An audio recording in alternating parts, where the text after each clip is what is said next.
hayop na. Ang mga ano, Sarap. Sobrang lungkot naman na ito. Ito pala, hinahanap namin yung ano mo eh.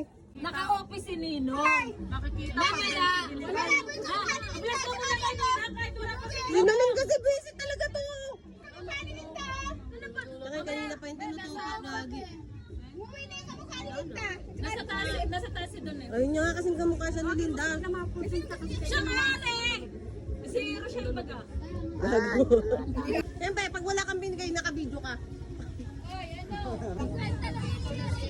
After ko nga sa manggahan, dumiretso na kami agad dito sa gulo dahil hindi natin papalampasin ang mga kumare at kumpare ko dito. At habang nag-iikot kami ay nakita namin si Santa at niyaya silang magpa-picture. So, sino ba naman kami para tumanggi, di ba? After picture taking ay nagbigay na nga si Santa ng munting regalo para sa mga bata. Pero alam niyo yun, nakakatuwa lang kasi simpleng regalo, sobrang saya na talaga ng mga bata, di ba? And syempre, alam din naman natin yung feeling dahil dumaan din naman tayo sa pagkabata. So, thank you so much po sa lahat ng nagbigay, sa lahat ng nakaalala. Merry Christmas and God bless you all.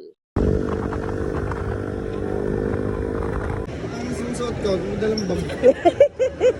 And it's time para magsaya dahil after nating mamasko, syempre, deserve naman din nating magsaya at mag-enjoy with kids. Pero bago ang lahat, syempre, kakain muna kami dahil lunchtime niyan, dumiretso na talaga kami dito sa Santa Lucia Mall.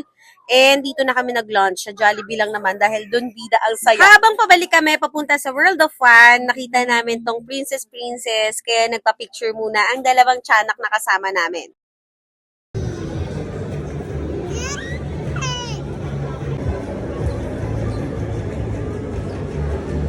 Pagkarating nga namin dito sa World of Fun, grabe yung haba ng pila dito sa bilihan ng ticket. So, wala kami magagawa kundi pumila kahit tinutopak na yung kids. At ang first ride nga na sasakyan namin is horror train. Pero grabe ang pila. Sobrang haba.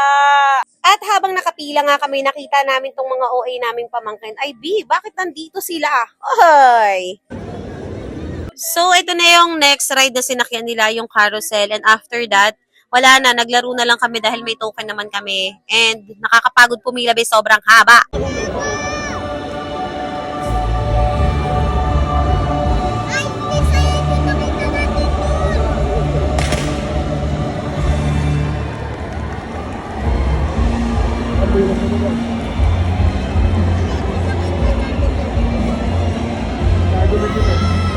So, paano ba yan? Hanggang dito na lang. Again, this is